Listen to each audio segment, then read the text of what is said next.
अधिवेशनाचा पहिला दिवस आहे, कशाचा प्रतिक्रिया या बेड्या? अभिव्यक्ती स्वातंत्र्यावरती जो घाला घातला जातोय, ज्या पद्धतीने व्यक्त होणाऱ्या कार्यकर्त्यांवरती गुन्हे दाखल करून त्यांचे आवाज बंद केले जात आहेत, ती पद्धत चुकीची आहे. आमचा संविधानिक अधिकार आहे, आम्हाला व्यक्त होता आलंच पाहिजे. राईट टू हे सगळे आमचे मूलभूत अधिकार आहेत आणि ते मूलभूत अधिकार हे शाबित राहिले पाहिजेत म्हणून या बेड्या आहेत.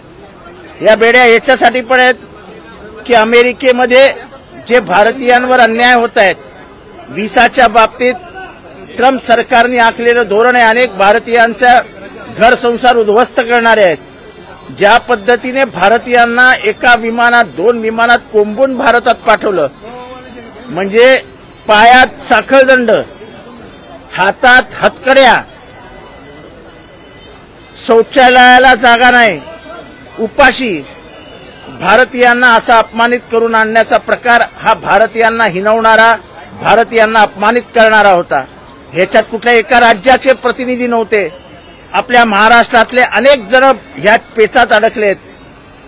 पोरं अमेरिकेत राहतील, आईबाप मुंबईत महाराष्ट्रात येतील, आईबाप तिथे राहतील तर पोरं भारतात येतील.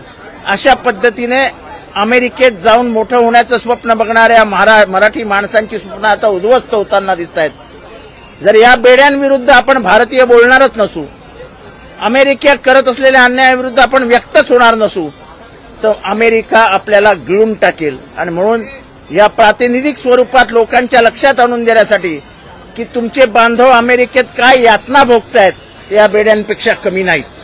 आणि म्हणूनच या बेड्या माझ्या हातात आहेत की एकतर अभिव्यक्ती स्वातंत्र्याला, आमच्या स्वातंत्र्यावर गणा आणू नका आणि अमेरिकेविरुद्ध आवाज उचलायला शिका. अमेरिका आपली बाप नाही.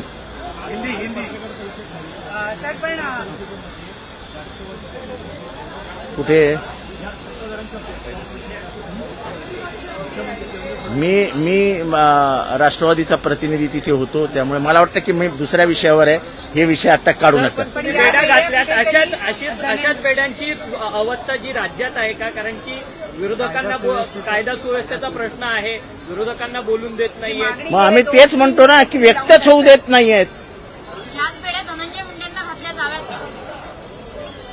सरकार कोणाला घालायचे सरकारच्या मनावर आहे. सरकार मला नाही वाटत त्यांना बेड्या घालेल. आणि त्यांनी खून केलेला नाही हे मी आधीपासून सांगतोय. पण जसं वल्लभभाई पटेलांनी सांगितलं की गांधी हत्या नथुरामने केली, पण विचार कोणाचे होते हा प्रश्न त्यांनी विचारला होता. तसं हत्या करण्याचा आरोप आता सिद्ध झालाय. वाल्मिक कराडच आरोपी आहे, तोच सूत्रधार आहे. आम्ही पहिल्या दिवशी बोंबलून सांगत होतो, सरकार ऐकायला तयार नव्हती. आता सीआयडीने सगळं समोर आणलंय. पण तो माझा खास माणूस आहे असं कोण म्हणालं होतं? मग नैतिकता आहे की नाही? तुमचा खास माणूस जर एवढा क्रूर, निर्दयी, पाषाण हृदयी असेल तर मग करायचं काय?